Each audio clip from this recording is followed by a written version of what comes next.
Rachel Reeves was interviewed by Laura Kuenssberg and was asked about the two-child benefit cap. Right now, as you sit here as the brand new Labour Chancellor, there is nothing that you are doing that will immediately put money into the pockets of working people. And there is one thing that lots of your colleagues wish you would do, which would put money into the pockets of many families who are hard pressed by lifting the bars on benefits being paid to families who have more than 2 children. And it's not just a few, pockets of backbenchers. There are serious Labour figures like Andy Burnham who want you to do this. Gordon Brown wants you to do this. You could lift 500,000 children out of relative poverty straight away if you made that choice. Laura, it costs more than £3 billion a year. And we were really clear during the election that we were not going to make spending commitments without being able to say where the money was going to come from. And if I said to you now, we're going to make those changes this year or next year or the year after, you would rightly say, where's the money going to come from that? If we're not able to say where the money is going to come from, we can't promise to do it. Yes, it costs money to do things such as lifting 500,000 children out of poverty, and Reeves claims it will be $3 billion a year. But as Chancellor, they could make the decision to, increase taxes on the rich. That power lies with Rachel Reeves. Now, Labour for years have talked about being honest with people and that every penny would be costed. They have said they can't afford to lift children out of poverty. But interestingly, Keir Starmer made this commitment. UK will give Ukraine $3 billion a year for as long as it takes, says Starmer. So the government will make sure that there is money to send overseas to the tune of $3 billion, but won't commit to the exact same amount to scrap the two-child benefit gap. Now, whether you think aid in Ukraine financially is noble or not, the government could literally use that money to take care of those in this country. Rachel Reeves said, we can't do anything about it because it cost £3 billion. But then you contrast that to Keir Starmer saying they will give £3 billion a year to Ukraine. Now, I know there's some people on the left, I'm pretty sure we're in agreement here. Some people on the left say, we shouldn't do it. I'm okay with sending money to Ukraine, who are on the end of Russian imperialism. They have literally been invaded. The same way I support Palestinians against Israel, but kind of destroys the argument that there's no money there, because in their manifesto it said they support Ukraine, but it doesn't say that we will give £3 billion a year indefinitely, because Keir Starmer literally says for as long as it takes to Ukraine, but we won't lift 500,000 children out of poverty in our own country. Let's open up the panel.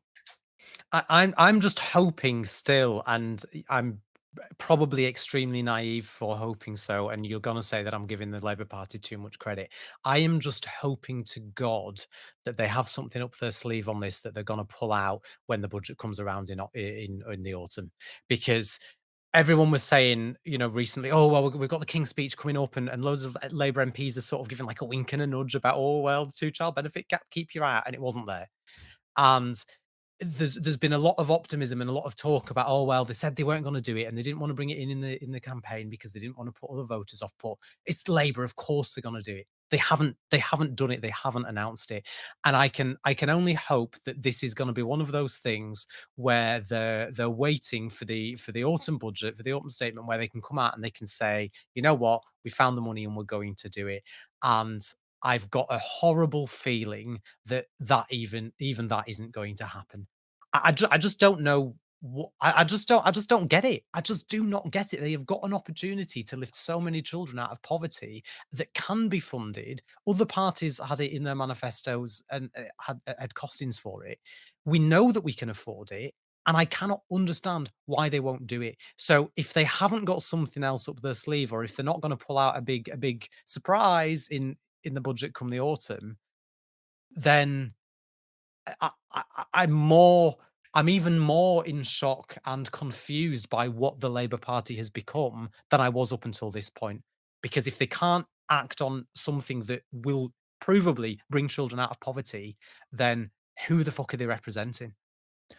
It feels strange that this is the hill that they want to die on, right? If they, it was in the news this weekend about how, the independent group of whatever have recommended a 5 point something percent pay rise on public sector workers, right? If they wanted to take that fight and be like, we can't afford that right now, we're going to give them a little bit less to make us look economically sensible and all of this and yada yada yada. I wouldn't back it, but I would get it if they want to fight if they want to fight that war. Go for it. It just feels like this one specifically with the 2-child cap. Why die on this hill when I think there's other arguments that you could die on, which doesn't make you look like milk snatching Margaret Thatcher? It just doesn't make sense. I don't get how they think they're benefiting from this, because I don't think it's only to do with like the idea of being like fiscally responsible. They've specifically chosen this one.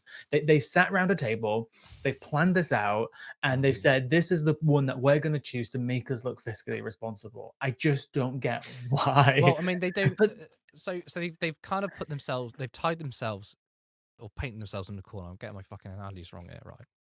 They won't change tack now because they don't want to give any power to the left. This is how pathetic they are. We've had Labour insiders literally say the reason they don't want to change the 2-child benefit cap because they don't want to be seen as weak and beholden to the so-called left and Labour, even though Andy Burnham isn't that left wing, has called for it. Gordon Brown, who is an actual centrist guy, maybe centre left, I think he's centrist, right, has called for it. But the Labour Party are willing to change tack on immigration and social conservatism to try and fight the right, but they won't lift millions of kids out of poverty or half a million kids out of poverty. Country to before keep the left party, happy. right? Country before party, right? What happened to that?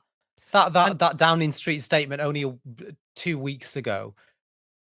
And you're right as well, because they've said, look, we want to be fiscally responsible. We're not going to pledge anything where we don't know the money's coming from, even though that is fiscally irresponsible. That's not how the economy necessarily works. And Rachel Reeves is the Chancellor, by the way. She can come up with many, many different ways to cough up the funds to bring kids out of poverty, like increasing taxes on the wealthy or a wealth tax. There are so many things that can be done, and she chooses not to.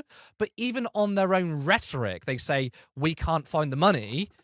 They're then happy to spend money on defense and say, well, we're just going to spend money on Ukraine. Again, I have no issue sending money to Ukraine to fight Russia. But again, if you want to stick on this tack of being fiscally responsible, saying that we're going to give £3 billion a year indefinitely, which is a cop-out, that is not fiscally responsible. But so it just shows how utterly morally bereft they are. This is why I think that this is why I'm quietly hopeful that they are going to sort of pull it out of the sleeve come the autumn statement, because it doesn't make any sense.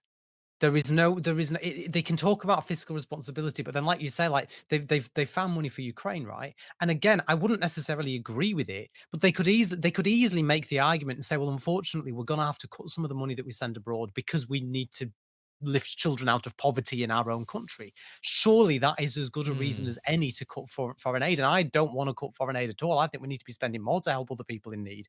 But it doesn't make sense.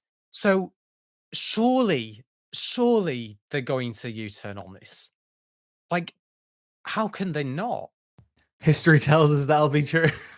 That's true. Yeah. Have U-turns and everything else. But I mean, Lewis, do you think that there's another reason for this? Do you think this is more than them just trying to pander and appeal to the voters that they wanted to win? Because the argument all through the election on all of these issues that we've got with the Labour government now, the argument that a lot of Labour supporters made was, oh yeah, but it's just for them to get votes. Once they win the election, they'll actually be radical, and they've not done that. Like, what do you think? There's some other secret thing going on that the? No, I think it is just as simple as they're trying to appeal to a group of people. They're doing multiple things, though, right? Excuse me. They're not just, portraying this idea that they're fiscally responsible. I think it's slightly deeper than that. I think they're also signaling that they're not the old Labour. Remember, Labour's reputation is, oh, they're the welfare state. They're going to hand out money to loads of people. They're going to, just let people go on to benefits like that. That's the reputation that Labour have had for decades. So again, I think they're almost trying to kill multiple birds with one stone by showing we're fiscally responsible, and also it's not going to be a welfare state under Labour. And I think, but they're failing. It's working against them because now again, they're being compared to milk snatching Margaret Thatcher, which is the last person that you want to be compared to from anyone from the Tory party, to be honest. I think what we're really missing here is quite simple. It's the fact that this is their politics. Rachel Reeves is very, very right wing. She called for benefits to be tightened back in 2015. I mean, remember the welfare reform bill? Oh, sorry, the what was that? I mean, that was the American version, wasn't it? But in 2015, they wanted to reform welfare, and half the Labour Party abstained or even voted for it. You've got Liz Kendall, who is now in the department for DWP. She's incredibly right wing. So it's not about, oh, they want to show that they're a break from Corbynism or they're trying to win people over. This is their politics. This is who they are. They don't like supporting people on benefits. They are just right wing. They are just conservative on this issue and many other issues. It's pretty simple, really. And that's why I think Rachel Reeves, Keir Starmer, all the others who are in the cabinet are pretty deplorable people. I think that's quite clear. I'm excited to say that Turn Left has significantly grown this year. And with that, we've managed to produce far more ambitious content, interviewing high-profile people. We did a 12-hour live election show. There are multiple people behind Turn Left, but we are still working around our full-time work. But we would love it if this was our full-time. It means we could dedicate so much more and to bring even more ambitious content. So if you've been here from the beginning, or you've only recently become a viewer, if you like what we do, then you can help us out. Please like and share this video. Make sure you drop a comment. We want to hear your thoughts. We want to hear your feedback. And we desperately need more independent media. If you want to see a socialist media alternative thrive, then you could be part of that. So if you can, you could support us on Patreon for £3 or £5 per month, or any one-off donation. We can use that money to upgrade our equipment, to rent out a proper studio, and to start paying ourselves. This is only the beginning. Thank you for watching, and we'll see you next time. Patreon.com, Turn Left Media. Support independent media. Support social justice that's there on social media. Thank you, Turn Left.